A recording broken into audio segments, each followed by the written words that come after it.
دنیا کا دستور یہی ہے کہ کمزور کو ہر کوئی دباتا ہے، اور دادی کا تو میں سب سے کمزور اور آسان ٹارگٹ تھی۔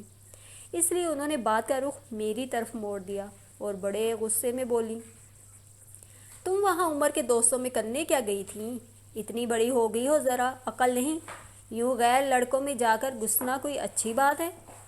مگر ان کے لاڈلے کا دل شاید بہت بری طرح ٹوٹ چکا تھا، اسی لیے دادی کی تمام گفتگو پر وہ بغیر کوئی دھیان دیے چپ چاپ کھانا ختم کر کے اٹھ گیا اور خاموشی سے سیڑھیاں چڑھ گیا۔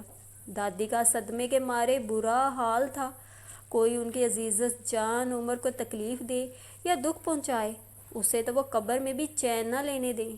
بڑی خوار بری نظروں سے میری طرف دیکھا اور پھر ڈیڈی سے مخاطب ہوئی، یہ تم نے اچھا نہیں کیا ہے عثمان اس کے ساتھ۔ ارے ایسا اس نے کیا کر دیا جو یوں اس کو ڈانٹا ڈپٹا جائے؟ اس کی عمر کے لڑکے ابھی تک انٹر اور بی کام میں اٹکے بیٹھے ہیں، اور وہ اتنی چھوٹی عمر میں MSc تک پہنچ گیا۔ آج کل کے تو ذرا ذرا سے چھوکرے سگریٹ پھونکتے پھرتے ہیں، وہ اب اتنا چھوٹا بھی نہیں ہے۔ کیا ہو گیا اگر وہ دوستوں کے ساتھ تھوڑی سی تفریح کر رہا تھا؟ دادی کی سقربہ پروری پر میں پیچو تاب کھا کر رہ گئی۔ کبھی ایسے پھول میرے لیے نہیں جھڑے منہ سے، کبھی مما سے یہ نہیں کہا کہ اس کی عمر کی لڑکیاں صبح شام ڈش دیکھتی ہیں، اسے بھی انڈین فلمیں دیکھنے دو، بلکہ ہمیشہ مما کو میرے خلاف اکساتی ہیں، ورنہ مما اتنی بری نہیں ہے۔ پھر بھی اماں، اسموکنگ کرنا اچھی بات نہیں ہے، کسی بھی ایج کے آدمی کے لیے اچھی نہیں ہے۔ ڈیڈی نے دادی کا غصہ ٹھنڈا کرنے کی کوشش کی تو وہ بغیر کوئی جواب دیے منہ بناتی اپنے کمرے میں چلی گئیں۔ دادی کی عمر کے لیے بے جا حمایت پر وقتی طور پر میرا موڈ خراب ہوا، مگر رات جب میں سونے لیٹی تو میں نے سوچا کہ میرا مقصد تو پورا ہو ہی گیا۔ اسے ذلیل کروا کر اور ڈانٹ پڑوا کر مجھے اس رات بڑی چین کی نیند آئی۔ اگلے روز اسٹڈی کی طرف جاتے ہوئے میرا دل زور زور سے دھڑک رہا تھا، ایسا لگ رہا تھا جیسے کوئی بھوکا شیر بے چینی سے بیٹھا میرا انتظار کر رہا ہے اور ابھی مجھے چیر پھاڑ کر رکھ دے گا۔ پتہ تھا وہ اتنی آسانی سے مجھے معاف کرنے والا تو ہے نہیں، اس لیے بہت ڈر لگ رہا تھا، مگر میری حیرت کی انتہا نہ رہی جب اس نے کل کی کسی بھی بات کا کوئی حوالہ دیے بغیر مجھے پڑھانا شروع کر دیا۔ ٹریگنومیٹری کے بنیادی اصول سمجھاتا وہ یوں لگ رہا تھا جیسے کل کچھ ہوا ہی نہیں، بڑے پیار سے اور پرشفقت انداز میں، جو کہ اس کا خاصہ ہرگز نہ تھا، مجھے فارمولے یاد کروا رہا تھا۔ میں اس کی عظمت اور اعلیٰ ظرفی کی دل ہی دل میں معترف ہو گئی۔ تمہارے ہاں ناخنوں کی چیکنگ نہیں ہوتی؟ پڑھاتے ہوئے اچانک اس نے مجھ سے ایک غیر متعلقہ سوال کیا تو ایک لمحے کو میں حیران ہوئی، پھر میں اپنے لمبے اور خوبصورت فائل ہوئے ناخنوں کو دیکھ کر بولی، ارے بڑی زبردست چیکنگ ہوتی ہے، مگر ہمیں کیا فرق پڑتا ہے، ارم ہی تو ہیڈ پرفیکٹ ہے۔ میں نے اپنی بیسٹ فرینڈ کا نام لیا تو وہ سمجھ جانے والے انداز میں گردن ہلانے لگا۔ اس کے غیر معمولی خوشگوار رویے سے متاثر ہو کر میں نے بھی اس سے باتیں شروع کر دیں۔ مما تو کبھی بھی مجھے ناخن نہ بڑھانے دیں، میں نے ان سے چھپا کر ناخن بڑھائے ہیں، بس ارسلان بھائی کی شادی ہو جائے پھر کاٹ لوں گی۔ ہمارے پھپھی زاد ارسلان بھائی کی ان قریب شادی ہونے والی تھی، خاندان کی پہلی شادی تھی، اس لیے ہم سب ہی بہت خوش تھے۔ عمر کی دلچسپی محسوس کرتے ہوئے میں مزید گویا ہوئی، پتہ ہے عمر، ارسلان بھائی کی شادی کے لیے میں نے گرین کلر کا غرارہ بنایا ہے۔ وہ میری بات سن کر بے ساختہ ہنس پڑا۔ کافی دیر تک جب اس کی ہنسی نہ رکی تو میں چڑ گئی، ایسا میں نے کون سا لطیفہ سنایا ہے جو تمہاری ہنسی ہی نہیں رک رہی؟ میرے چڑنے کی پرواہ کیے بغیر وہ مسکراتا ہوا بولا، اصل میں یہ سوچ رہا تھا کہ تم غرارہ پہن کر کیسی لگو گی، ذرا سوچو۔ وہ پھر سے ہنسنے لگا، ایسا لگے گا جیسے کوئی توپ چلی آ رہی ہے، وہ مزہ لیتے ہوئے بولا۔ اس کی اس بات پر میں ایک لمحے کو تو ناراض ہو کر بیٹھ گئی اور پھر کچھ تھوڑی دیر بعد بڑی فکر مندی سے بولی، کیا واقعی غرارہ میرے اوپر اچھا نہیں لگے گا؟ عمر، کیا میں بہت موٹی ہوں؟ میرے درد برے انداز پر وہ سنجیدگی سے بولا، بہت کا لفظ ہٹا دو، تم صرف موٹی ہو۔ اس کی بے نیازی پر میں غم زدہ ہو کر بولی، میں نے مما سے ضد کر کے غرارہ بنوایا ہے، اور مما نے بھی وعدہ کیا ہے کہ باوجود امتحانوں کے وہ مجھے ارسلان بھائی کی شادی کے ہر فنکشن پر جانے دیں گی۔ میں بہت فکر مند ہو گئی تھی کہ غرارہ میرے اوپر اچھا نہیں لگے گا، مگر میں جانتی نہ تھی کہ یہ غرارہ پہننا میری قسمت میں لکھا ہی نہیں گیا۔ اگلے ہی دن مما نے نیل کٹر سے اپنے سامنے ہی خوب اندر تک دھنسوا کر میرے ناخن کٹوائے تو میں حیران رہ گئی کہ انہیں پتہ کیسے چلا۔ پھر اس کے بعد ارسلان بھائی کی شادی کے کسی بھی فنکشن پر مجھے لے جانے سے مما نے صاف انکار کر دیا۔ امتحان سر پر ہیں تمہارے اور فنکشنز کی پڑی ہوئی ہے۔ میں نے مما کو ان کا وعدہ یاد دلانا چاہا تو وہ بڑی ناراضی سے بولی، ٹھیک ہے میں نے کہا تھا، مگر مجھے یہ معلوم نہ تھا کہ تمہاری ابھی تک ذرا بھی تیاری نہیں ہے۔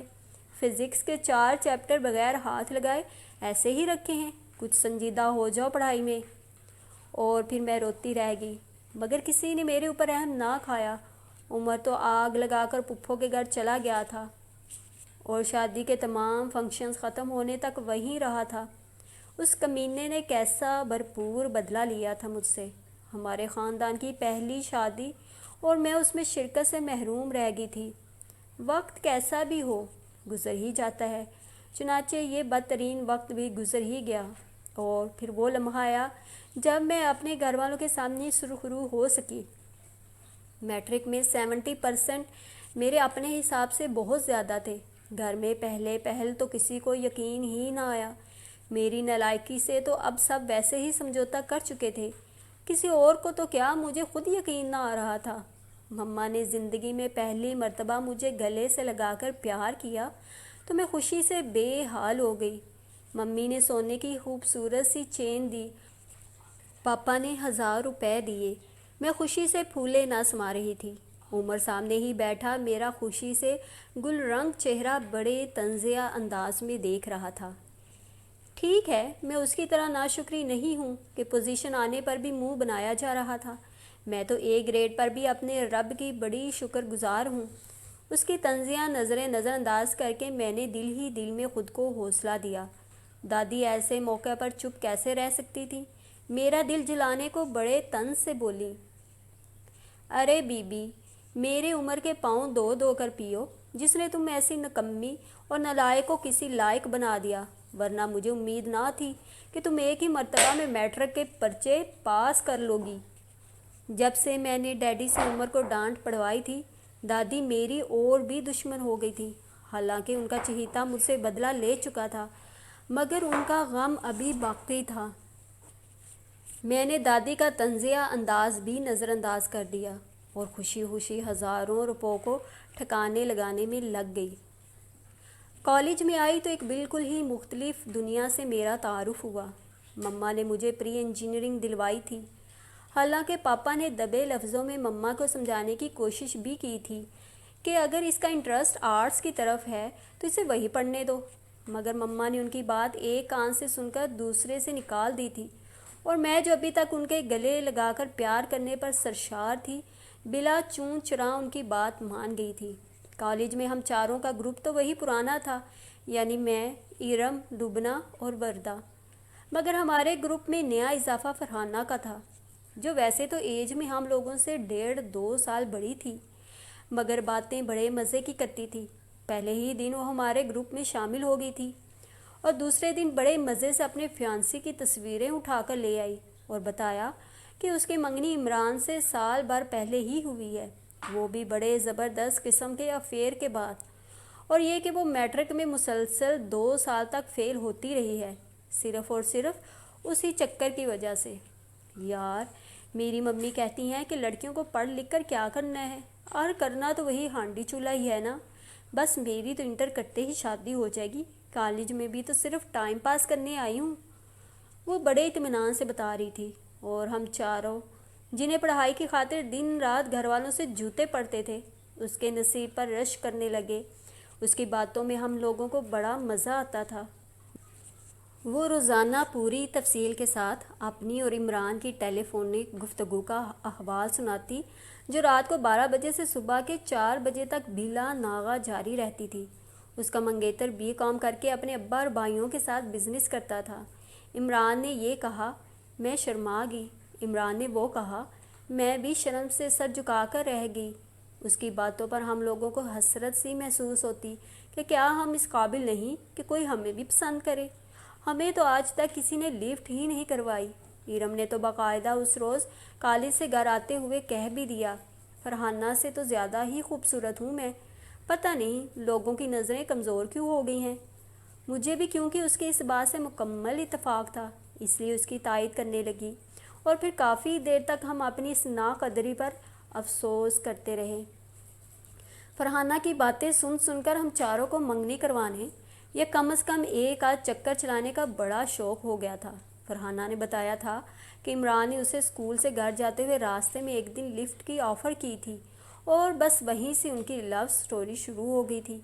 یہ قصہ سننے کے بعد لاشعوری طور پر میں روزانہ کالج آتے اور جاتے وقت اپنے ارد گرد آگے پیچھے چلتی تمام گاڑیوں کو نظر میں رکھنے لگی کہ شاید انہی میں سے کسی میں وہ بھی ہو جو روزانہ میری ایک جھلک دیکھنے کے لیے اپنی گاڑی میری گاڑی کے ساتھ دوڑاتا ہو، مگر وائے افسوس ایسا کچھ بھی نہیں ہوا۔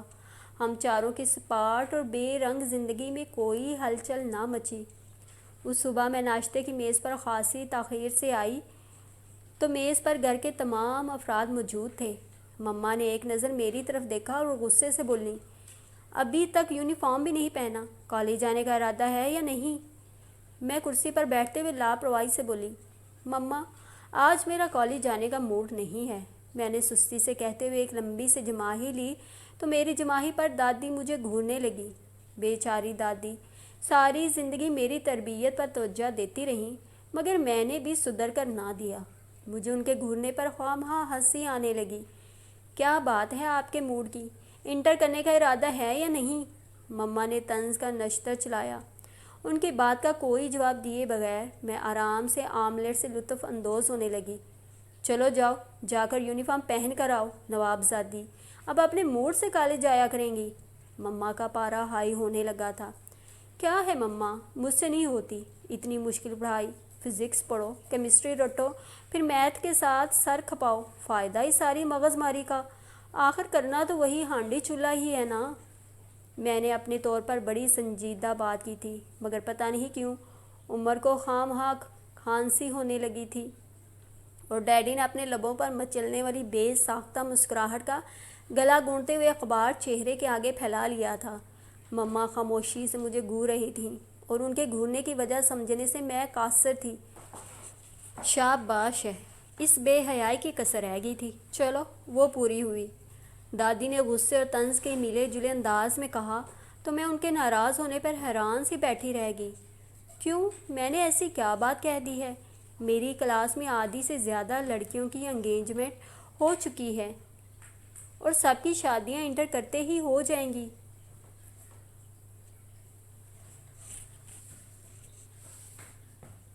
انگیجمنٹ کا ذکر بڑی حسرت کے ساتھ کیا۔ تو انہیں کیا فائدہ ہوگا اتنے مشکل سبجیکٹ پڑھنے کا؟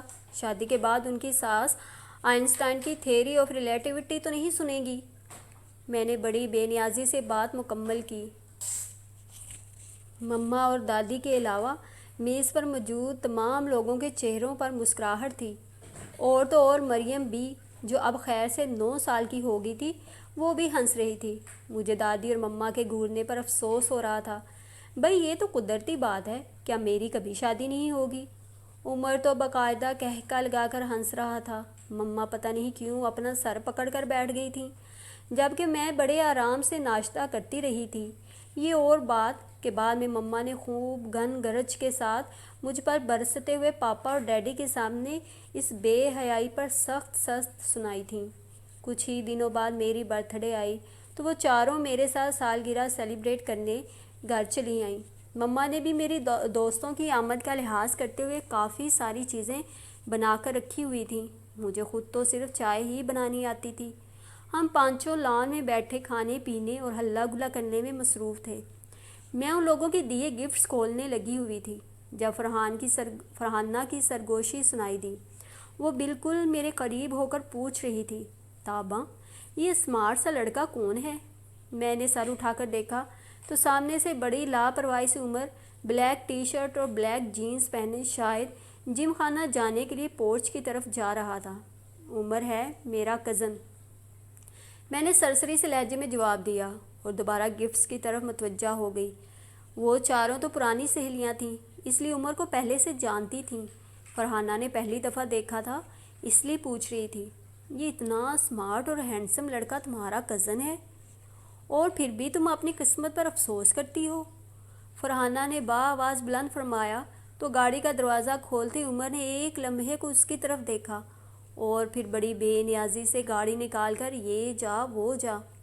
میں اس کی بات کا مطلب سمجھ کر ہنس پڑی اور بولی، اول تو یہ کوئی ہینڈسم نہیں ہے، اور اگر ہے بھی تو مائی فٹ، یہ تو میرا پیدائشی دشمن ہے۔ عمر کو میں نے کبھی اس قابل سمجھا ہی نہیں تھا کہ دوستوں کے سامنے اس کا تذکرہ کرتی، اس لیے ارم، وردہ اور لبنہ بھی اس کی اور میری جدی پشتی دشمنی کے بارے میں زیادہ تفصیل سے نہیں جانتی تھیں۔ پھر فرحانہ کے بے حد اصرار پر میں نے مختصر ترین الفاظ میں اپنی اور عمر کی خاندانی دشمنی کا حوال سنایا۔ میری ساری کتھا سننے کے بعد فرحانہ بڑے فلسفیانہ انداز میں کچھ سوچنے لگی۔ تھوڑی دیر بعد وہ سر اٹھا کر سنجیدہ نظروں سے میری طرف دیکھتے ہوئے بولی، یہ بتاؤ، اس کا یہ رویہ صرف تمہارے ہی ساتھ ایسا ہے یا وہ باقی ساری کزنز کے ساتھ بھی اسی طرح بیہیو کرتا ہے؟ میں اس کے سوال پر حیران ہوتے ہوئے بولی، نہیں، باقی سب کے ساتھ وہ انسان کے بچوں کی طرح رہتا ہے۔ بڑی پھپھو، چھوٹی پھپھو کی بیٹیوں اور دیگر تمام خاندان کی لڑکیوں کے ساتھ وہ اچھی طرح ملتا ہے۔ دشمنی تو اسے صرف اور صرف مجھ سے ہے، وہ تو میرا ازل سے دشمن ہے۔ میری اس بات پر فرحانہ خوشی سے اچھل پڑی اور مسرت سے بھرپور لہجے میں بولی، بس دیکھ لیا، میرا اندازہ صحیح نکلا۔ ارے بے وقوف، وہ تجھے پسند کرتا ہے اور جان کر ستاتا ہے۔ لکھ لو میری بات، وہ تم سے محبت کرتا ہے۔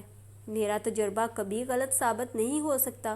ابھی کل ہی میں نے ایک ناول پڑھا ہے جس میں ہیرو ہیروئن کو جان بوجھ کر خوب تنگ کرتا ہے، اسے رلاتا ہے اور اس کے سامنے دوسری لڑکیوں سے دوستی کرتا ہے۔ بیچاری ہیروئن اس غلط فہمی کا شکار رہتی ہے کہ یہ مجھے پسند نہیں کرتا۔ آخر میں ساری بات کھلتی ہے اور دونوں کی شادی ہو جاتی ہے۔ فرحانہ بڑے عالمانہ انداز سے بول رہی تھی اور میرا ہنستے ہنستے برا حال ہو گیا تھا۔ یہ عمر کا بچہ اور مجھ سے محبت کرے گا، یہ بڑی خبیث روح ہے، اور اگر کرے بھی تو میں تو اسے کبھی منہ بھی نہ لگاؤں۔ میں نے بڑی نفرت سے کہا۔ اس روز تو بات آئی گئی ہو گئی، مگر بعد میں ان لوگوں کے ہاتھ جیسے ایک نیا موضوع آ گیا۔ فرحانہ کے منگیتر کے قصے سن کر سب لوگ شاید اب بیزار ہو چکے تھے، اس لیے منہ کا ذائقہ تبدیل کرنے کے لیے آج کل عمر موضوع بحث بنا ہوا تھا۔ فرحانہ کے ساتھ وہ تینوں بھی مجھے یہ بات سمجھانے کی کوشش کرتی کہ میرے گھر میں ایک عدد اتنا ہینڈسم کزن موجود ہے اور میں ہاتھ پر ہاتھ دھرے بیٹھی ہوں۔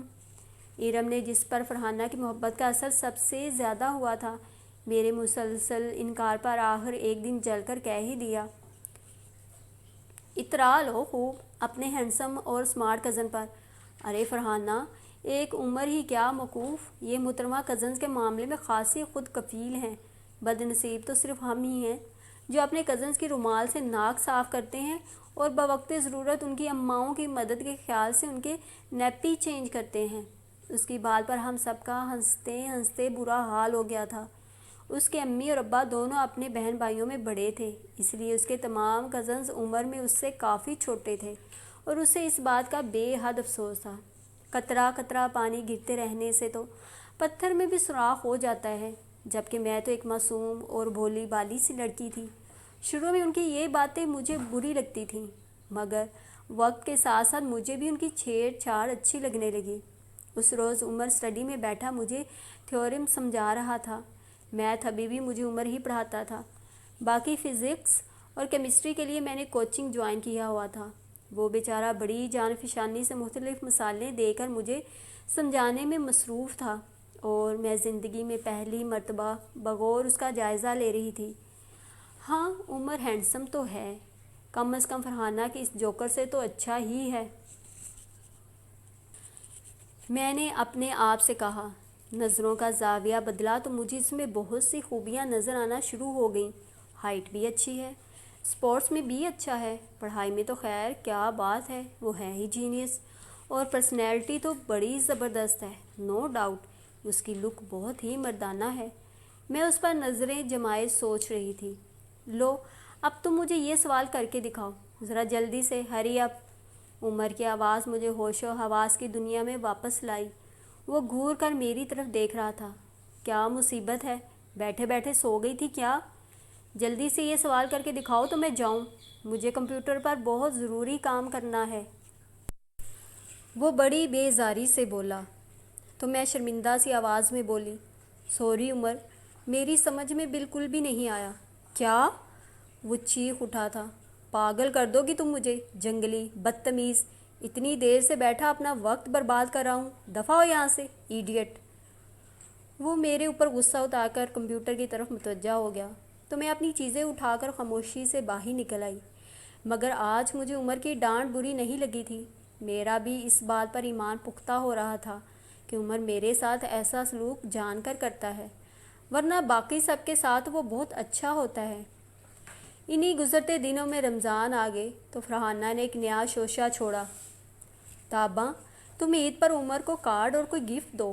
پہلے تو میں نے منع کیا، مگر وہ سب کی سب ہی میرے پیچھے پڑ گئیں۔ سب کا خیال تھا کہ وہ بیچارہ مجھ سے اظہار محبت کرتے ہوئے ڈرتا ہے اور میری پیش قدمی پر وہ خوشی سے پھولا نہیں سمائے گا۔ پھر میری سونی زندگی میں بھی بہار آ جائے گی اور میں بھی اپنی دوستوں کو ان کے قصے سنا سکوں گی۔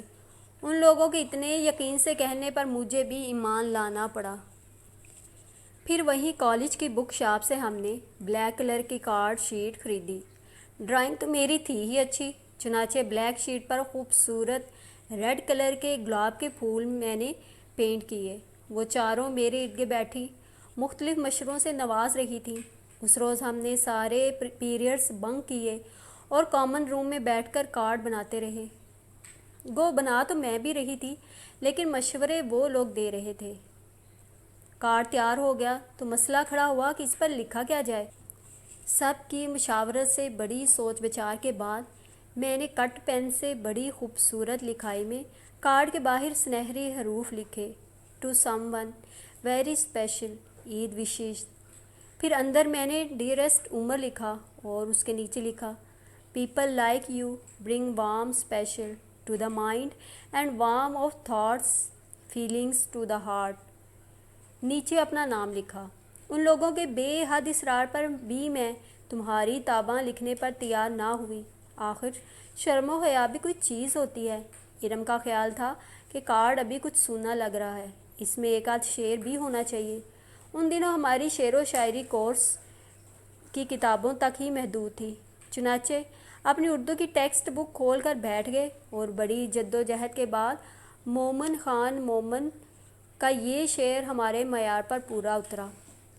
تم میرے پاس ہوتے ہو گویا جب کوئی دوسرا نہیں ہوتا۔ مجھے اس شعر پر خاصا اعتراض تھا، مگر وہ لوگ بضد تھیں کہ یہی لکھو۔ آخر کار کارڈ مکمل ہوا۔ بس اب تم اس کے ساتھ ایک گفٹ خرید کر چاند رات کو جا کر اسے دے دینا، پھر دیکھنا کیا ہوتا ہے۔ آخر یہ میرا 2 سالہ تجربہ ہے، کوئی مذاق نہیں۔ فرحانہ بڑے یقین سے کہہ رہی تھی۔ جب تم اسے یہ کارڈ دو گی تو پہلے وہ کچھ حیران ہوگا، پھر مسکرا دے گا اور اس کے بعد تم سے کہے گا کہ ہاں تابی، میں بھی تم سے محبت کرتا ہوں، پتہ نہیں کب سے، مگر کہنے سے ڈرتا تھا۔ فرحانہ نے بڑے رومان پرور نقشہ کھینچا اور ہم سب کی سب مسحور سی ہو کر اسے تکنے لگیں۔ پھر وہ تمہیں چوڑیاں پہنانے لے جائے گا، ہو سکتا ہے چوڑیاں اپنے ہاتھوں ہی سے پہنائے۔ اس کے بعد وہ تمہیں آئس کریم کھلائے گا، گویا یہ چاند رات تمہارے لیے خوشیوں کے دروازے کھول دے گی۔ فرحانہ کی باتیں مجھے خیالی دنیا میں لے گئیں۔ عمر کے ہاتھوں سے چوڑیاں پہنتی میں بے تحاشا شرماتی ہوئی، مگر ہم لوگوں کو ساری رپورٹ سنائے بغیر اگر تم چوڑیاں پہننے چلی گئیں تو یاد رکھنا کہ ہم سے برا کوئی نہیں ہوگا۔ لبنہ نے مجھے دھمکی دی۔ ایک ایک اور اداس سنانے بیٹھی تو چاند رات تو یوں ہی تمام ہو جائے گی، پھر میں چوڑیاں پہننے کب جاؤں گی؟ میں نے فکر مندی سے کہا، یہاں بھی فرحانہ کی ذہانت اور تجربہ کام آیا۔ کہنے لگی، تمہیں صرف میں فون کروں گی، تم مجھے ساری داستان سنا دینا، باقی ان لوگوں کو پھر میں بتا دوں گی۔ پھر سب نے ہی اس کی بات سے اتفاق کیا اور پھر طے یہ کیا گیا کہ چاند رات کو 9 سے 10 کے درمیان میں عمر کو کارڈ اور گفٹ دوں گی، اور فرحانہ 10:30 بجے فون کر کے مجھ سے ساری تفصیلات سنے گی۔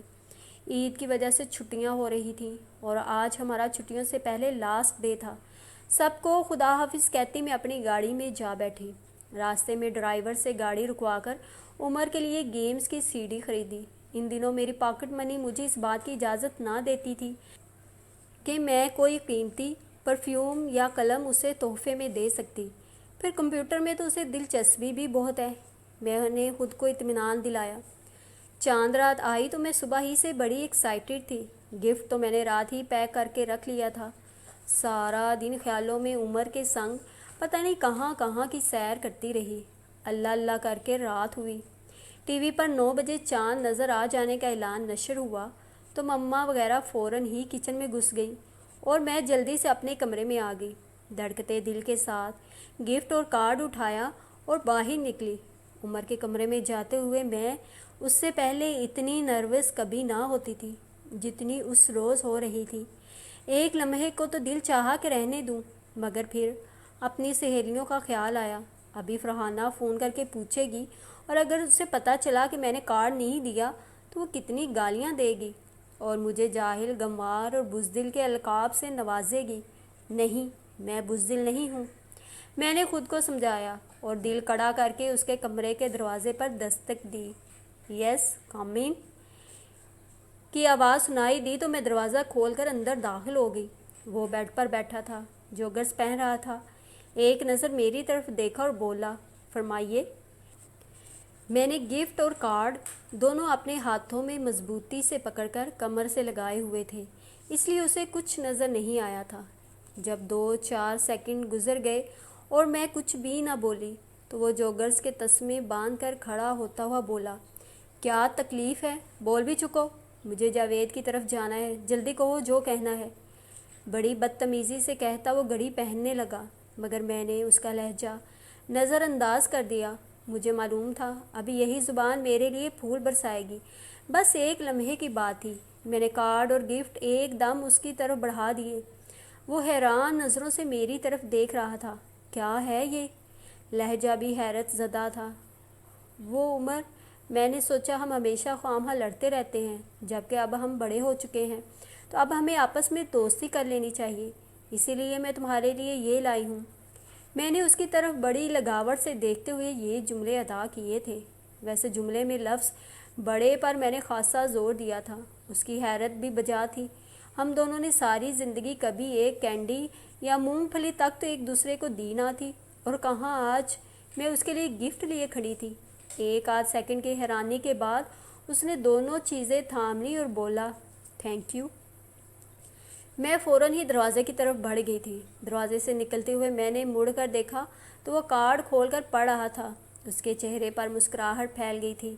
اس کے چہرے پر چھائی شوخ مسکراہٹ کو دیکھتے ہوئے میں اپنے کمرے میں واپس آ گئی۔ دروازہ بند کر کے میں نے بیڈ پر گرتے ہوئے اپنی بہادری اور جی داری پر خود کو شاباش دی۔ فرحانہ کمبخت نے ابھی تک فون نہیں کیا۔ پھر میں عمر کے ساتھ چلی جاؤں گی تو محترمہ ناراض ہوں گی کہ انہیں ساری روداد سنائے بغیر چلی گئی۔ میں فرحانہ کو برا بلا کہہ رہی تھی۔ یہ نہیں سوچا تھا کہ اسے تو 10:30 بجے فون کرنا ہے، جبکہ ابھی محض 9:30 بجے ہیں۔ اسی وقت دروازے پر دستک ہوئی تو میرا دل دھڑک اٹھا۔ اللہ، یہ فرحانہ کو تو آج سے میں گرو مان گئی۔ درست اندازہ تھا اس کا، لیکن مجھے تو اتنی شرم آ رہی ہے، میں عمر کا سامنا کیسے کروں گی؟ ابھی میں یہی سوچ رہی تھی کہ مریم کی آواز سنائی دی، آپی دروازہ کھولیں، آپ کو مما بلا رہی ہیں۔ وہ باہر سے چلا کر بولی تھی۔ میں ایک دم اپنے حواسوں میں واپس آئی اور دروازہ کھول کر باہر نکلی۔ وہ مجھے کچن کی طرف جاتا دیکھ کر کہنے لگی، مما اپنے کمرے میں ہیں۔ مجھے یہ اطلاع فراہم کر کے وہ اپنے کمرے میں چلی گئی تھی۔ میں اپنے ہی خیالوں میں گم مما کے کمرے میں داخل ہوئی۔ مما ادھر سے ادھر بڑے غصے میں ٹہل رہی تھی اور سامنے ہی صوفے پر عمر بیٹھا ہوا تھا۔ میں نے ایک نظر اس کے شرارت سے مسکراتے ہوئے چہرے پر ڈالی اور دوسری مما پر، جو بڑے غصے اور جلال میں نظر آ رہی تھیں۔ مجھے اندر داخل ہوتا دیکھ کر بھی انہوں نے اپنی مارچ پاسٹ بند نہ کی تھی۔ کچھ سمجھ میں نہیں آ رہا تھا۔ میں اپنی حیرانی چھپاتے ہوئے سعادت مندی سے سر جھکا کر بولی، جی مما، آپ نے بلایا تھا؟ مما میں جو غصے میں چلتی ہوئی دیوار تک پہنچ گئی تھی، میری بات پر رک کر میری طرف دیکھنے لگیں۔ چند لمحوں تک بڑے جاہ جلال کے ساتھ مجھے گھورتی رہیں۔ میری سمجھ میں نہیں آ رہا تھا کہ ہوا کیا ہے۔ میرے خیال سے تو میں نے آج دن بھر میں ایسی کوئی حرکت نہیں کی تھی جو مما کے غصے کا باعث بنتی۔ پھر وہ اچانک میری طرف بڑھی اور بیڈ سے کچھ اٹھا کر میرے منہ پر دے مارا۔ کیا ہے یہ؟ ان کی پھینکی گئی اشیاء دیکھ کر میرے قدموں تلے سے زمین نکل گئی۔ میری حالت کاٹو تو بدن میں لہو نہیں والی ہو رہی تھی۔ میرا ہی دیا ہوا کارڈ اور گفٹ میرے قدموں کے پاس پڑا ہوا تھا۔